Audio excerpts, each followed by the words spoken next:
बड'लेण्ड रादाब नायगिरि बयखौबो बरायबाय। बाक्सा जिल्लानि सिङाव थानाय सापागुरि खख्लाबारि जौसिन गेजेरारि फरायसालिया गायसनथाय सान फालिदों। दिनै 1 एप्रिल खालि सापागुरि खख्लाबारि जौसिन गेजेरारि फरायसालिनि गायसननाय सान आरो दिनै बे फरायसालिया 50 बोसोर आबुं जाबाय। बे सानजोंनो लोब्बा लाखिनानै दिनै फुंबिलिनिफ्रायनो गुबुन गुबुन हाबाफारिफोरखौ खुंफुंनाय जादों। फरायसालियाव लुफुंनो लानाय मेम'रियेल ट'मनि गाहाय खुन्थियाखौ गाहाय आलासि महरै 22 नं खख्लाबारि बियाबनि MCLA मन्टु बर'आ गायसननानै होयो। मख'नो गोनांदि सापागुरि खख्लाबारि जौसिन गेजेरारि फरायसालिनि 50 बोसोर आबुं जानायखौ लानानै सनाथि मायथाइ फोरबो खुंफुंनो थि खालामदों। फैगौ 21, 22 आरो 23 नभेम्बर खालि मोनसे मेहेरगोनां हाबाफारिजों सनाथि मायथाइ फोरबोखौ खुंफुंगोन। बे बाथ्राखौ फोरमायदों सापागुरि खख्लाबारि जौसिन गेजेरारि फरायसालिनि गाहाय फोरोंगिरिया। सापागुरि ओनसोलाव सोलोंथाइ बिथिंखौ जौगाहोनो 1954 इं मायथाइयाव गेजेर फरायसालि महरै दिनैनि सानावनो गायसननाय जादोंमोन सापागुरि खख्लाबारि फरायसालिखौ।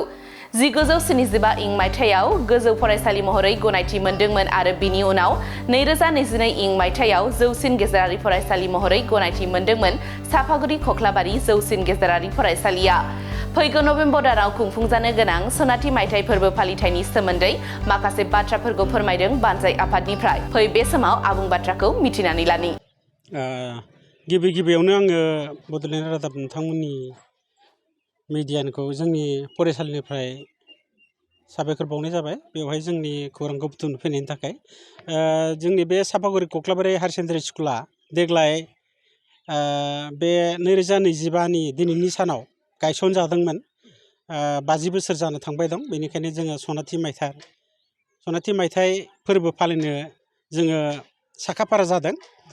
गोख्रों रिसेपसन कमिटिबो दानाय जाबाय। बिनिफ्राय जिहेतु 1975 मायथाइनि दिनैनि सानावनो बे फरायसालिया गायसनजादोंमोन नालाय, बेनिखायनो जों दिनै बे गोसोखां खाम्फानि अन्थाइ खुन्थिया, बे अन्थाइ खुन्थियाखौ जोङो ओनसोलनिनो 22 नं खख्लाबारि समस्तिनि MCLA मन्टु बर'नि आखाइजों दिनै गायसननाय जाबाय।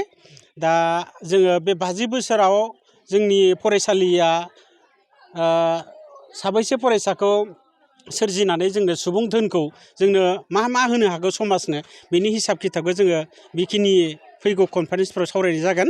बेनिफ्राय जोङो बेखौ जाफुंहोनो थाखाय बे फरायसालिनिफ्राय फरायलांनाय जेसेबां फरायसाफोर दंमोन, दा थांनानै थानाय फोरोंगिरिफोर आरो फरायसाफोर जाय जेरावखि थायामानो जोङो बिथांमोनखौ लेंनानै जोङो रायलायनायनि हाबाफारि लादों। दा बेखिनिखौ जों आवगायबाय दं आरोखि। दा जोंनिया फालिथाया जाहैगोन फैगौ नभेम्बर दाननि 2025 मायथाइनि नभेम्बर दाननि 21, 22, 23 बे सानफ्राव जोङो फालिनाय जागोन। बेनिखायनो जोङो गोख्रों हाबाफारि लानानै जोंनि बे सनाथि मायथाइ फोरबोखौ जाफुंहोनो आखायाव लागोन आरोखि। थाखो 5 आरो मेट्रिक आनजाद उथ्रिसार जागोन फरायसाफोरनि थाखाय गोजोनथाव रादाब। गोनांथि आरो मोजां खाबुफोरखौ लानानै गुन गोनां सोलोंथाइ होनो नोंथांमोनखौ नेनानै दङ बड'लेण्ड स्टार एकाडेमि क'क्राझारआ। 2024 इं मायथाइयाव क'क्राझार थिथागुरि समबाय मावख'नि साखाथियाव गोदानै गायसनजानाय बड'लेण्ड स्टार एकाडेमि क'क्राझाराव 2025-2026 सोलोंथाइ बोसोरनि गोदानै मुं थिसननाया सोलिगासिनो दङ। बड'लेण्ड स्टार एकाडेमियाव 6 थाखोनिफ्राय 9 थाखोसिमनि फरायसाफोरा बर' बिजोङाव आरो 11 थाखोनिफ्राय 12 थाखोसिमनि फरायसाफोरा बर' बिजों आरो इंराजि बिजोङाव मुं थिसननो हागोन। बेनि थाखाय आर'ज बिलाइ आरो फान्डुलिपि बिलाइगासिनो दङ। 11 थाखोनिफ्राय 12 थाखोसिमनि फरायसाफोरनि थाखाय आखा-फाखा आरो रोंगौथि गोनां फोरोंगिरिफोरखौ लानानै साइन्स, कमार्स एन्ड आर्टस मोनथाम स्ट्रिमनि सायाव फरायसाफोरखौ गुन गोनां सोलोंथाइ होनानै बायदि बिथिंजों सोरगिदिं जौगाखांनाय लाबोनो साखाफारा क'क्राझारनि थिथागुरियाव थानाय बड'लेण्ड स्टार एकाडेमिया।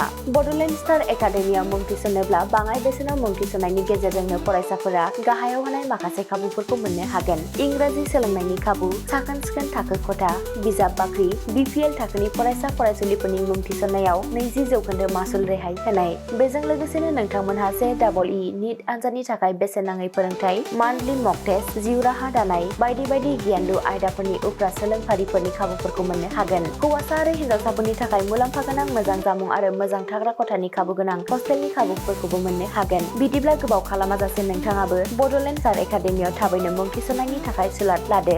आबुङै मिथिनो थाखाय जानबुं अनजिमा 6000349997 एबा 7638008149 एबा 6003494371 आव फोनांजाब खालामदो।